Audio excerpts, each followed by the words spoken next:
Hello, everyone, and welcome to The Role of Schooling in Perpetuating Educational Inequality, an International Perspective. Before we get started, I would like to highlight a few technical and logistical items.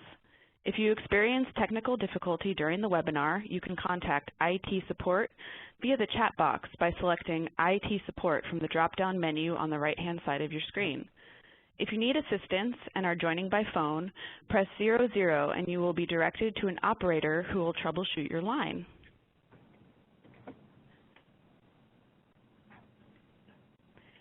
You may ask questions at any time during today's presentation via the chat box on the right-hand side of your screen by selecting Q&A Moderator from the drop-down menu. At the end of this presentation, there will be a Q&A session in which we will respond to questions received through the chat box, as well as those submitted ahead of time. Now let us begin. My name is Lydia Malley, and I am a researcher on the International Activities Project at the American Institutes for Research. I'd like to welcome you all to our RISE webinar series, featuring research on international studies in education. This is the second of many webinars that we have planned, and we expect to host a webinar about once every other month.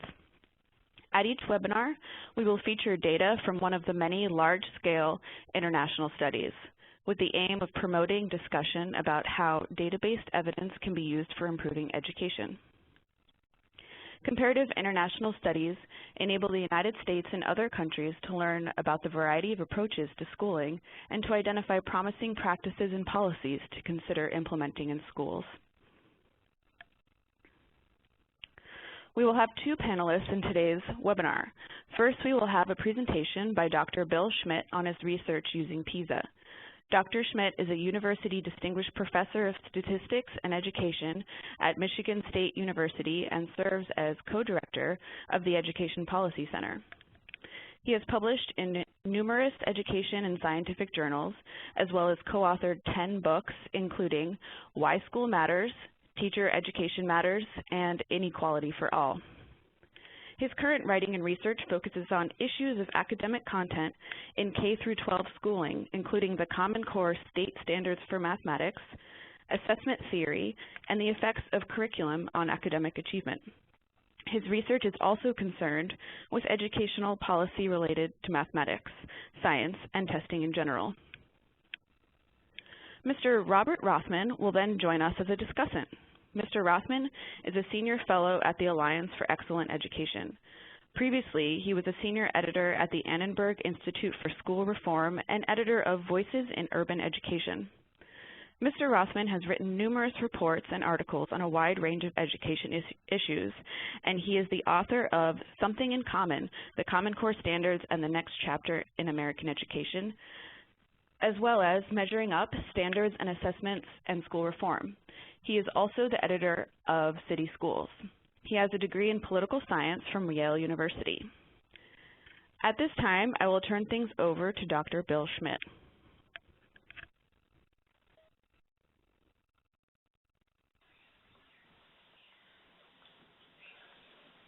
Well, what I'd like to do today is to share with you some of the recent research that I have done involving the most recent PISA study, which came out in just about a year ago, the PISA 2012 study, which focuses on mathematics as the area that it does most of its concentrated work.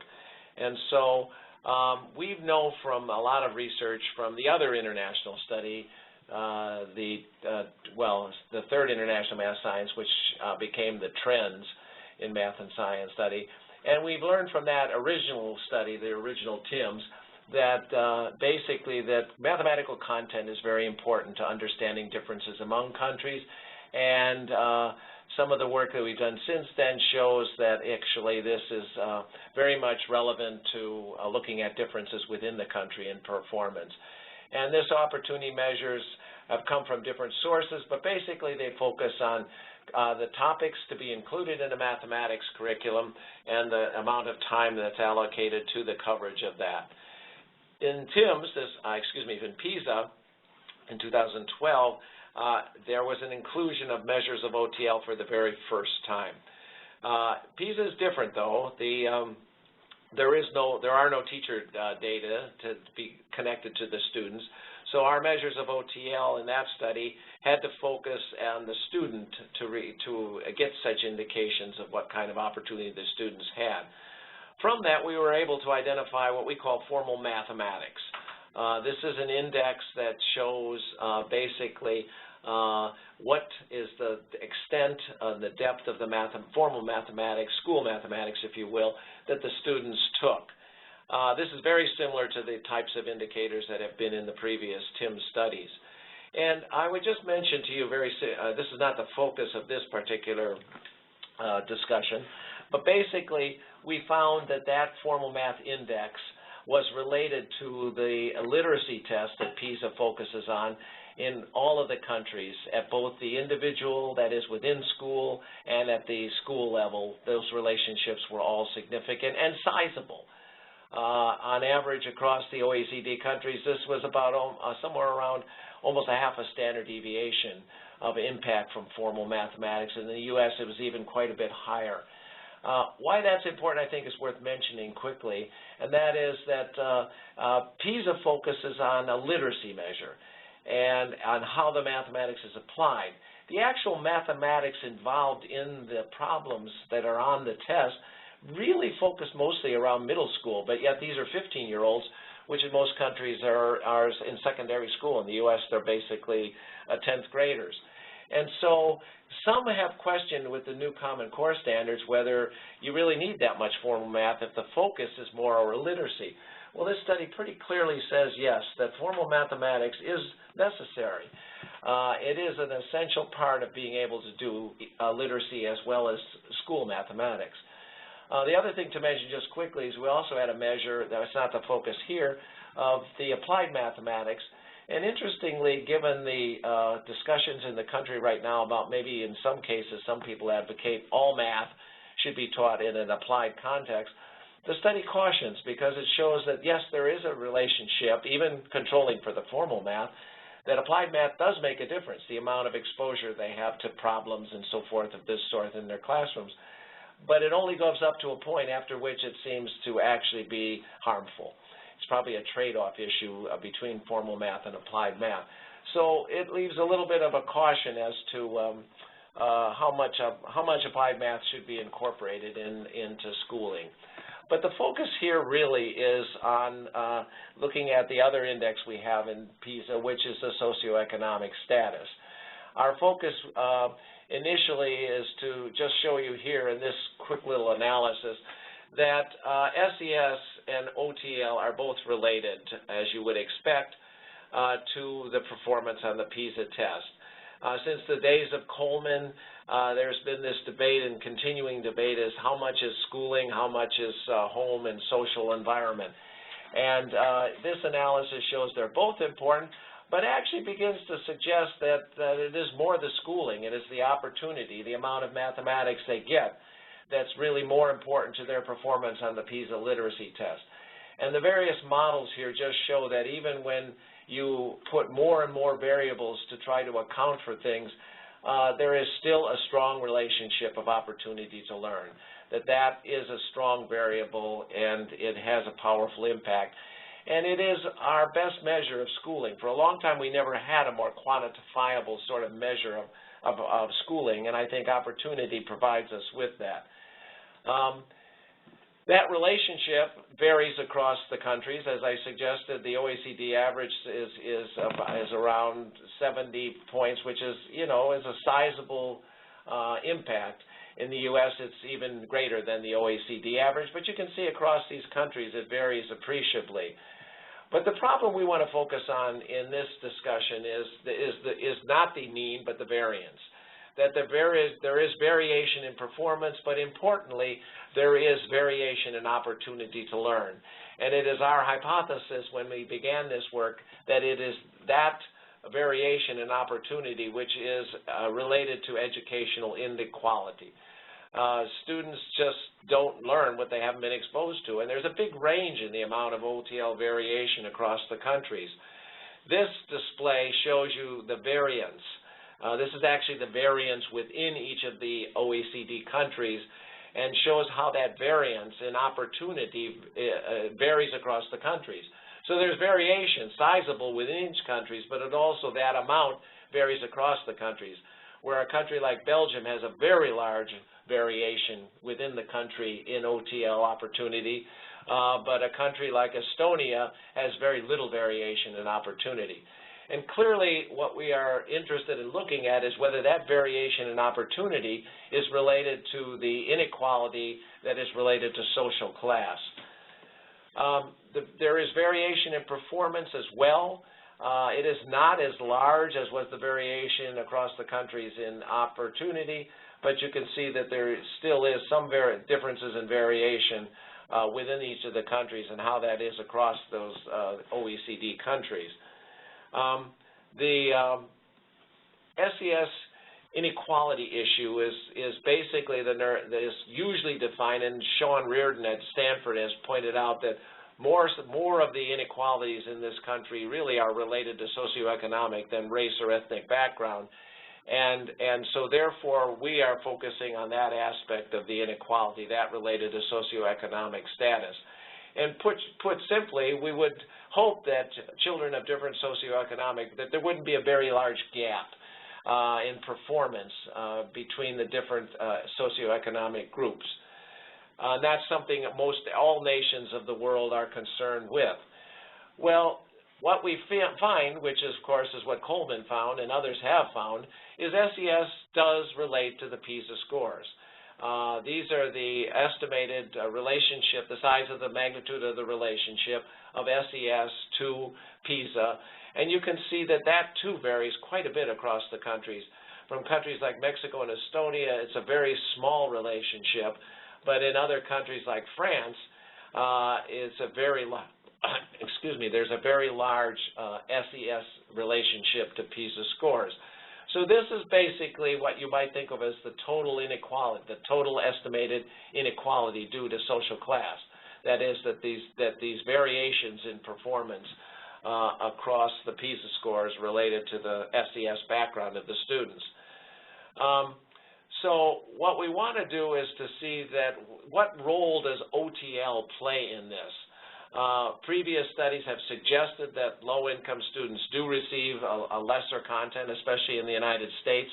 I've written a book about that called Inequality for All, and that was the basic conclusion of that book, is that we find a great deal of opportunity differences across the various groupings of students by social class. But PISA now gives us the measures and the data to actually look at this in a little bit greater depth and to do it furthermore in an international context. And one approach that we took, as a simple approach, it's one that's easily sort of grasped and understood, is, and we did this three ways. The first one, which I'll show you, is that we divided the students within a country, and all of this now is within a country. We divided the students within the country into their social class using the PISA ESCS, which is their SES index that they've developed over a lot of work over the years. That SES index is trying to represent across countries the social class as well as within countries. There's been criticisms about the nature of it for looking across countries, but what we did here, and this is an important point, is we looked at the distribution within each country. So this is not looking across countries. It's the social class relative distribution within a country. And what we divided the students into within each of the countries, within each of the 34 OECD countries, into the highest SES, the top quartile, the top 25%, and then the poorest 25% of the students within each country. And when we did that, and we then looked at the relationship for the countries, one finds very strikingly a strong relationship. That is, what you have in this graph is on the vertical axis is the gap in achievement, and what you have along the horizontal the horizontal axis is the OTL gap. And so you can see here there's a strong relationship. The bigger the OTL gap within a country, the bigger the achievement gap, the performance gap. and the R-squared is about a third of the variance with just that one variable. And you can see this is a quite striking relationship in terms of these gaps. And you see here Belgium and the far side where there's a very large OTL gap, as we saw earlier. It was implied by earlier slide. And you see a sizable, one of the biggest gaps in terms of performance. We also did the same analysis looking at schools within a country, and we divided the schools themselves, the average performance of the school, and we did that, and we had the top 20, the schools that were in the top 25%, looked at the gap in both achievement within each of those schools, the gap in achievement and the gap in performance, and then we did that for the bottom quartile of according to the SES of the schools themselves, again within country, and there also we found a very strong relationship. But even more striking is we then looked to see within a school the gap between kids. Now again, we defined this relative so that these kids could all be sort of well off in some sense, but we divided the SES distribution within that school according to the top 25% and the bottom 25%. And again, we found a strikingly strong relationship between the OTL gap that existed and the performance gap. So no matter which way we looked at this, relatively speaking, it is clear that there are differences by SES in the opportunities that children receive.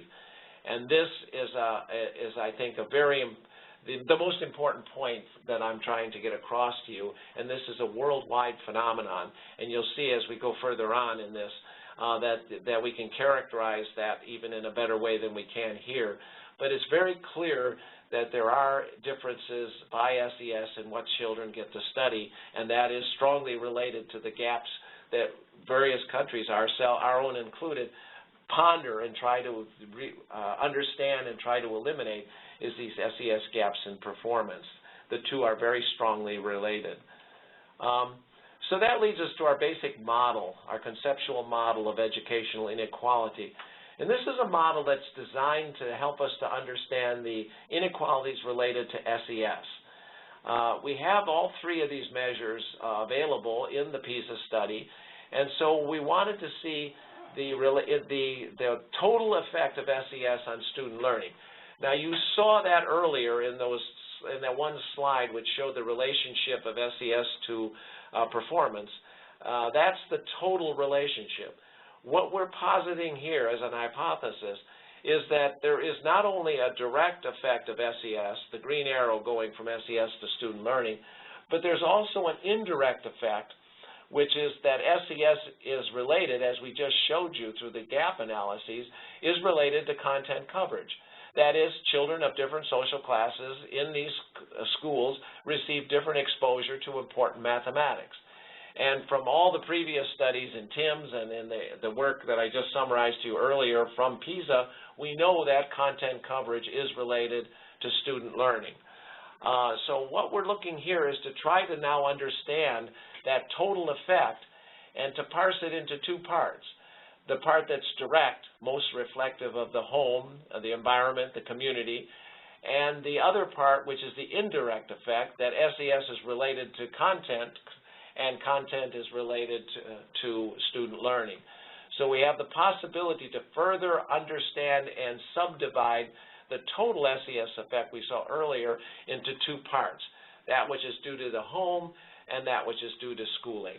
And so it's this set of analyses I share with you now that tries to elucidate and reflect on this model and to see how well it holds.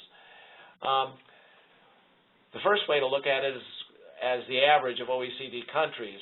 And what we find is that about a third of the SES effect is due to its relationship to OTL. In other words, the indirect effect, that is the relationship of SES to opportunity, which we know to be impactful of student and related to student learning, that indirect effect accounts for about a third of the total SES effect.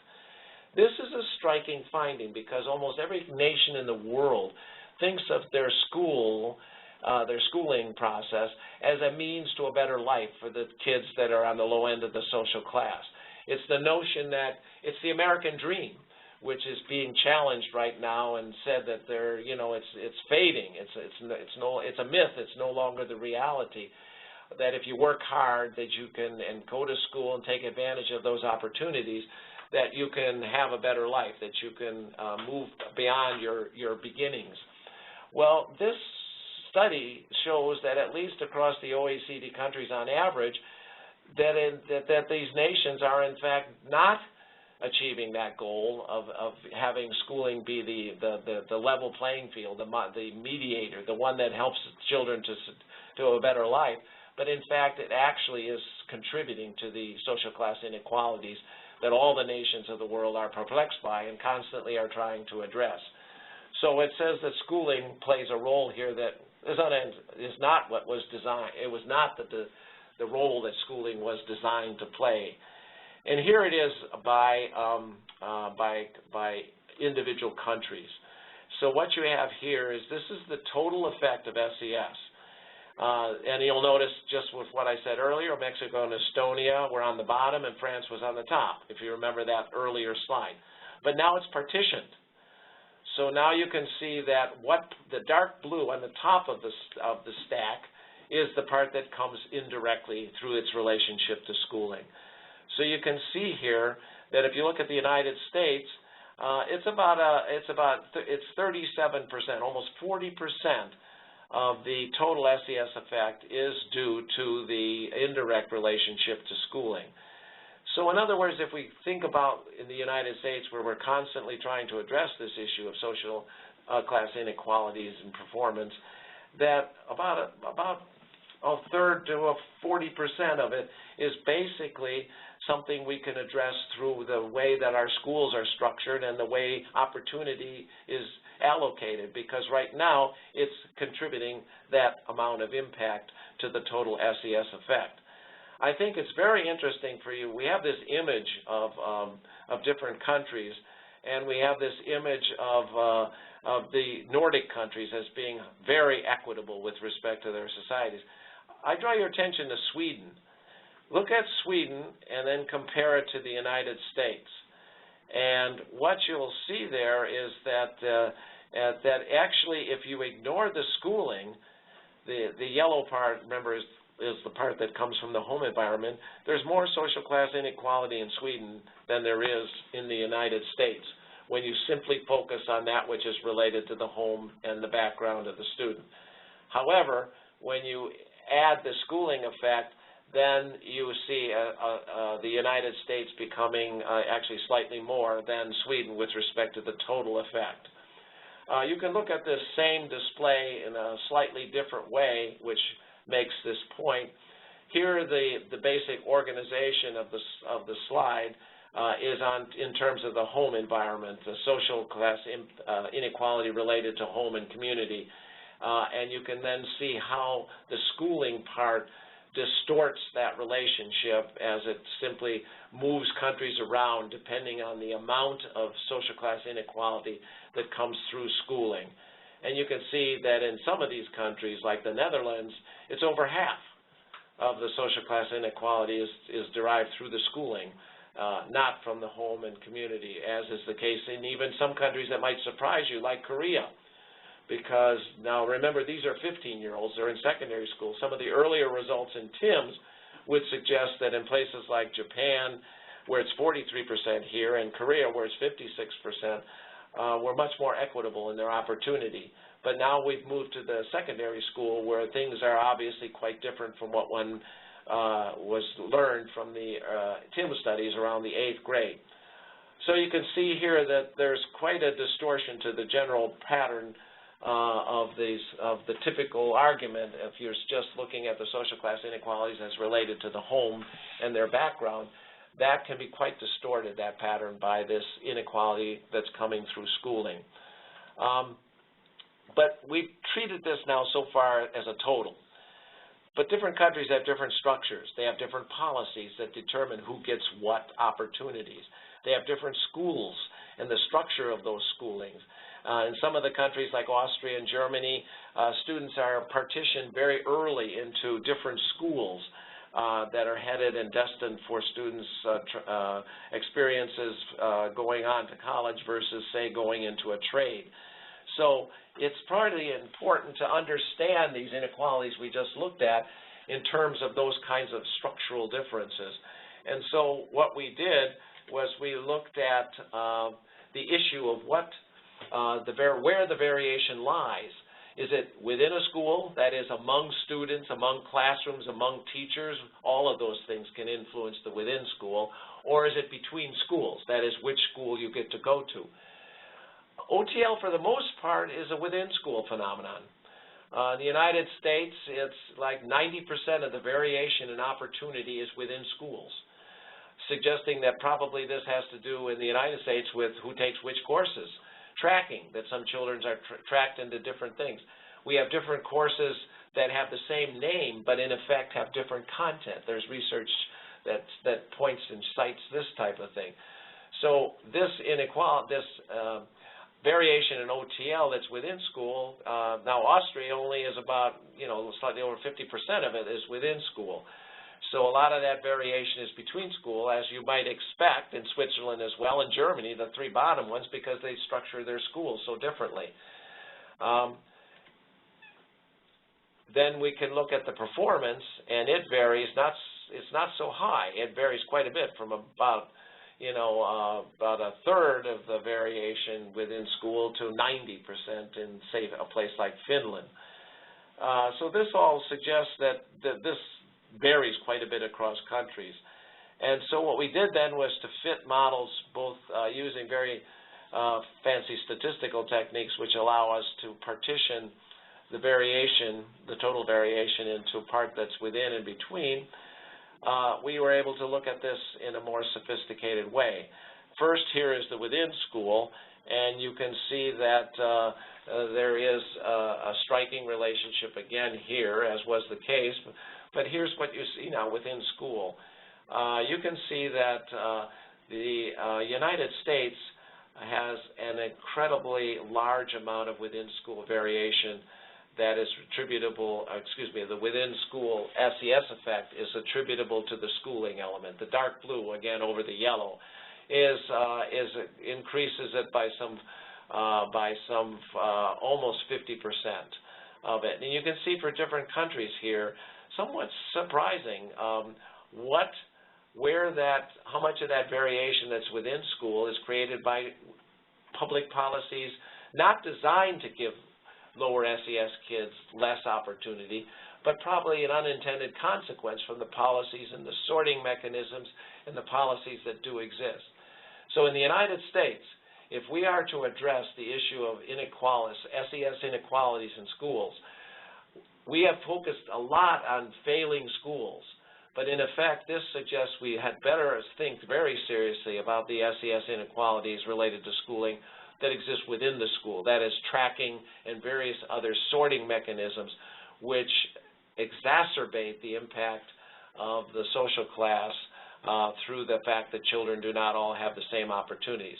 One might hope for the U.S. that the new Common Core standards, if people take and understand that the word common implies that students are to have a common exposure to a certain amount of mathematics, this may be reduced.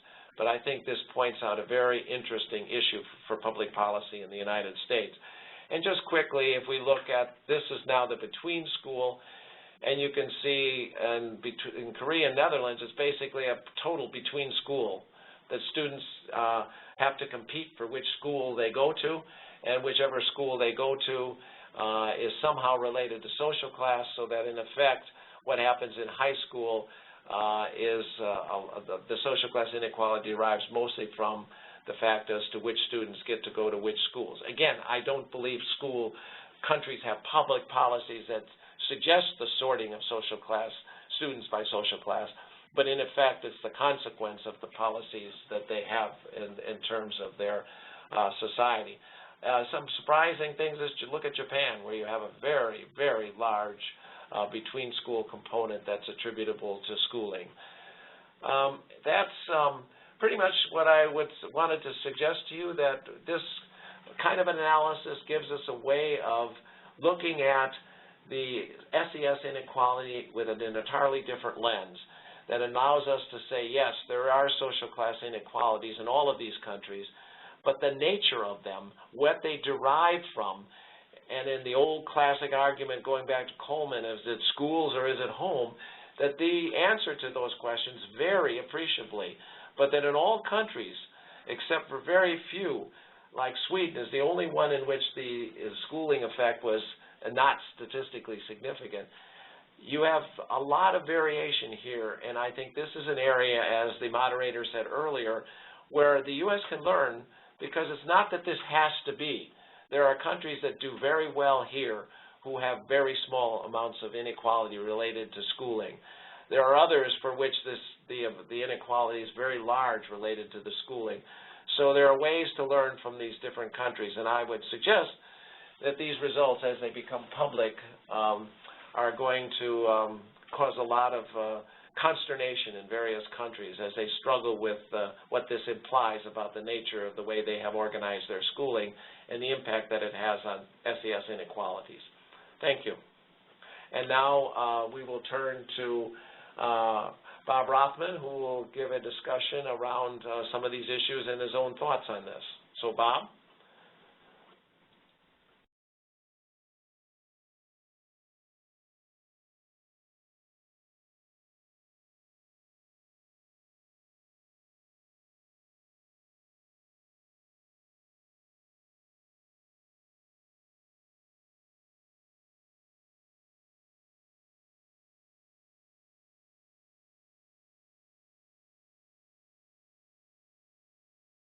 Further research. There are three benefits of the study that I want to highlight. One is there's a more nuanced take on the effects of poverty by introducing this variable of opportunity to learn. It broadens the discussion away from whether, as Bill mentioned, the children's home and background factors really are the sole driver of education performance. The magnitude of within-school differences is a very significant finding, consistent with prior research. And the point Bill made at the end that equity and excellence are possible, that some countries have managed to have high levels of equitable opportunities to learn and high performance. The first, on the effects of poverty, when the PISA results came out, a number of commentators suggested that the reason for the United States' poor performance was because we have a higher than average rate of child poverty, and that if you look only at our high-performing students, they do quite well, and it's just the poor students who because they're disproportionate, led to our overall low performance. That wasn't true. If you look at high income, high SES students and compare them to high SES students across OECD, the United States high SES students still perform well below average. But the effects of poverty still exist, and the importance of this study is that it isn't just the factors that students bring with them to school that are affecting performance, but there are factors within schools that affect their opportunity to learn, and these are related to socioeconomic status as well. It's also significant that these differences are pervasive around the world, that this isn't just a United States phenomenon. And but by looking internationally, we can see the effects vary and ways that some countries manage to reduce inequalities. Second, these within-school differences are very significant, and as Bill mentioned, the differences are greater within schools than across schools, and it shows that that looking only at differences between schools misses the larger point. as I said, this is consistent with prior research, both internationally and nationally. And Bill mentioned that this is probably related to tracking, which is probably true, but it also has some implications for supervision and teacher education. It may be that in some cases teachers might not, particularly in mathematics, might not be as well prepared to teach higher mathematical concepts that might be necessary to perform well on this type of assessment. The final point about equity and excellence, I think, is very important and shows that some countries manage to do both quite well. And in the paper, which you'll see later, Bill points out Canada, Poland, Finland, and Estonia are particular examples of this, and thus demography is not destiny, and there are things that we can learn from it. So what are some suggestions for future research? First, it might be worth looking at the extent of differences within schools, whether there are schools that in which some concepts are taught and others not, or whether there's huge gaps in teaching within a mathematical within mathematics. I refer you to the study of instructional improvement, which was conducted about a decade ago at the University of Michigan, which used teacher logs to find the extent to which teachers covered particular topics, and found that a fifth grade teacher might teach reading comprehension anywhere from 52 days a year to as many as 140 days a year. So the extent of these within school differences can be quite large. Another area for further examination, and Bill mentioned this, that there is some data in PISA that can address this, is to look at measures of how students are taught as well as what they are taught. So Bill mentioned teaching applications does have some effect on performance, although it is limited, but it might be worth looking in more depth at how students are taught and whether they have opportunities to learn applications and whether tests actually measure those competencies as well as whether the content is being covered. And finally, it would be worth looking at countries with a high degrees of equity and opportunity to learn and figure out how they accomplished this, what they were able to do in curriculum, in teacher education, and in school structure that enabled these high levels of equity. So I'll stop there and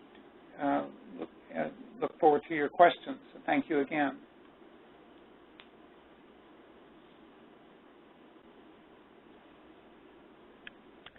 Thank you, Dr. Schmidt and Mr. Rothman, for the presentation and discussion. Before we begin the Q&A, let me switch the slide. Now let's begin the Q&A portion of the presentation. We will answer questions you've submitted during registration and also during the webinar in the chat box. Please direct your questions to the Q&A moderator in the chat box. And for any additional questions, or if we're unable to reach your questions during this Q&A session, please contact the RISE webinar series team with your inquiry at rise@air.org. So our first question today will be, what effect could the Common Core state standards have on opportunities for learning? Dr. Schmidt and Mr. Rothman, please feel free to respond, either one.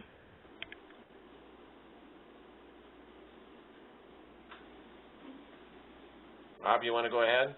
Okay, I'll start. I think one factor is, as Bill mentioned, the Common Core is aimed at being common and setting the same expectations for mathematics learning for all students. The question will be whether this is implemented in an equitable way so that all students do in fact have opportunities to learn that are equal. As Bill has found in other research, the textbooks that are available now don't necessarily match what the Common Core expects, and so teachers are limited in the materials they can use for supporting curriculum, and the extent to which teachers are prepared to teach the Common Core so that they understand what the Common Core expects and are capable of doing so to all students might vary from state to state. I would just add to what Bob said, which I thought is the perfect answer to the question, is that I think it has surprised me to what extent when people talk about the Common Core, they sort of talk about improving the performance of our students and things of that sort, and very often ignore the word common, which is really designed along the lines of trying to, at least from a public policy point of view, address some of this inequality and opportunity, which we've characterized for some years from the original TIM study, in fact, in 1995. That's been a major concern, and I think one needs to recognize that that's one of the most important aspects of this shift in policy around the Common Core. It's not just common across the states as people think about it, but it's common in the sense that children in 8th grade should be exposed to the same basic set of material, no matter their social class background and no matter other issues of demography. It should be about what children and all children should experience while in school. And I think this is such a fundamentally important public policy issue. And I think it is so closely tied to today's discussions in the political arena, where we are now heading to our next presidential election, and a great deal of concern about the middle class's disappearance and the opportunities. And people use that word, but I don't think too many have actually connected the fact that this really comes back to the schooling. And in fact, people do talk about that the wealthy put their own children in the best of schools and so forth, but nobody really addresses why that's important. It's not the best of schools in some abstract, silly sense that it's a nicer building. It has to do with what's covered in school, because in the end analysis, it comes down to a teacher, a kid, and a content, and that's the basic black box. And until we start talking about the opportunity around the content to be equitable, there's no way we can achieve any kind of equality, because the rest is just all surface and supports the basic black box, which has those three elements, and one of those is the exposure to the content that we're trying to teach the children, and that's we test them on. Thank you. Thank you for your responses, Dr. Schmidt and Mr. Rothman. Our second question is, someone submitted a question and states, I think a comprehensive discussion about opportunities to learn also has to include some discussion about readiness to learn. In reflecting on the variation within school, this person's wondering that students may not be prepared for the learning opportunities that could come their way. Could Dr. Schmidt or Mr. Rothman comment on this?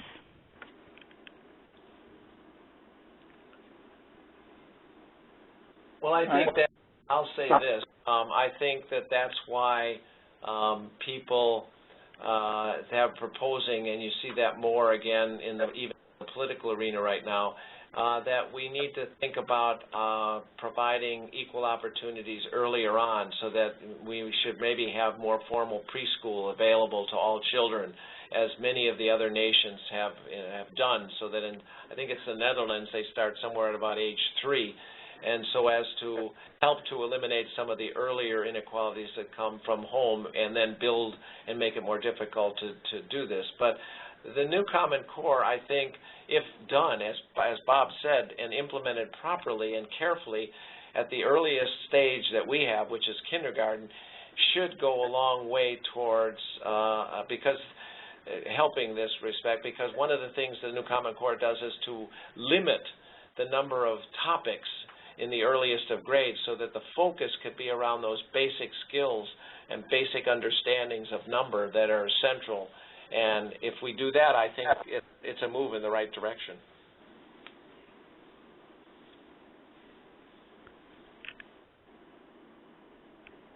Thank you, Bill.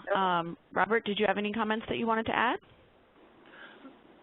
Well, just one point that I think the emphasis on early childhood is appropriate, and the strong foundation that the primary grades and the Common Core is also appropriate, but that shouldn't be done at the expense of building on that as students move through the grades. You can't assume that just because students come in with a strong start that they're set for their career. They need strong instruction every year and a strong curriculum every year.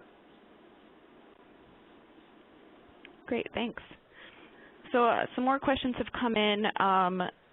We've been talking about the United States primarily, but there's also some questions about what policies could enhance equity and opportunities to learn across the world. And also, Dr. Schmidt, if you found any differences among continents or geographical regions. Well, that's an interesting question.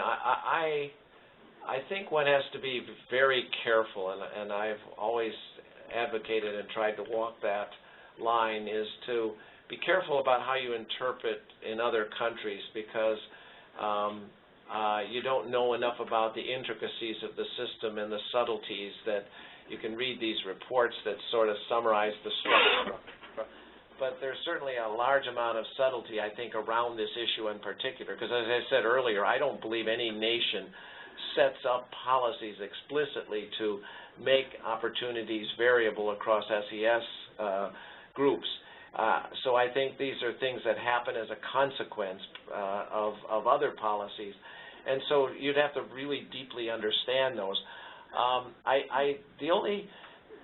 Two comments I'll make specifically. These are just observations. I don't want to interpret them because I don't know how to interpret them.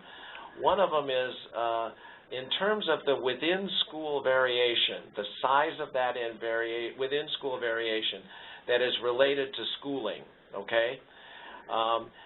That seems to be an English phenomenon. When you look at the rankings of the countries, among the top 5, 6, you find Great Britain, you find the United States, you find Australia, you find New Zealand, and you find Ireland.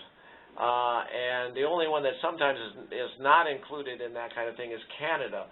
So there does seem to be something related to, I'm sure it's not speaking of English, but it may be something having to do with the tradition that most of those were once commonwealths. Now, the U.S. wasn't, but we were once essentially strongly related to England. Whether that's the issue there or not, I don't know, but that's one pattern. A second one that I think is really important that sort of makes my point about caution. We often think of the Nordic countries. I cited one example when I was during the presentation as being the model of equitable sort of issues.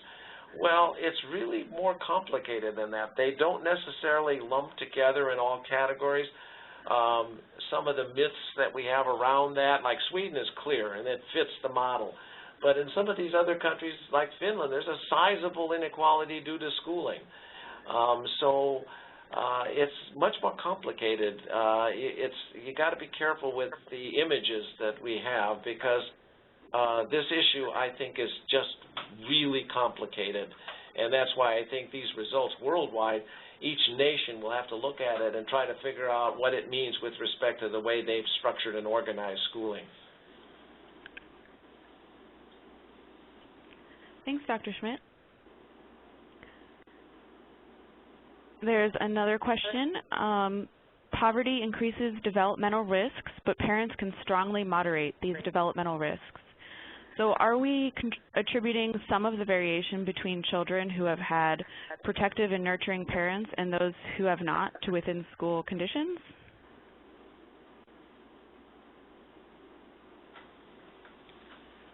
I'll start here. I think Bill's caution earlier about how to interpret this finding is warranted here. It's not. I think I agree with him that these aren't intended results of policies and practices, but probably unintended consequences that need to be attended to. But I think, well, I'll just stop there. I don't think that schools intentionally divide students and by their what their assumptions are about their family and home life.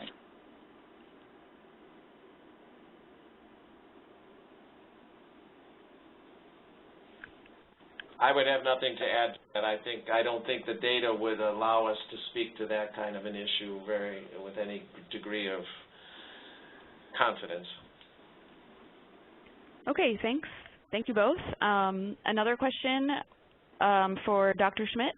What was the reason for your selection of countries? It appears that not all countries were included in the analysis, such as Russian Federation. Oh, actually, I mean, that's just an artifact of journal space and space on PowerPoints. The analysis was done across all 62, I think, I can't remember exactly the number, nations that participated in PISA. We have done this analysis and have those results. The focus on this was to just simply take the OECD countries as they would tend to be of most interest within the United States.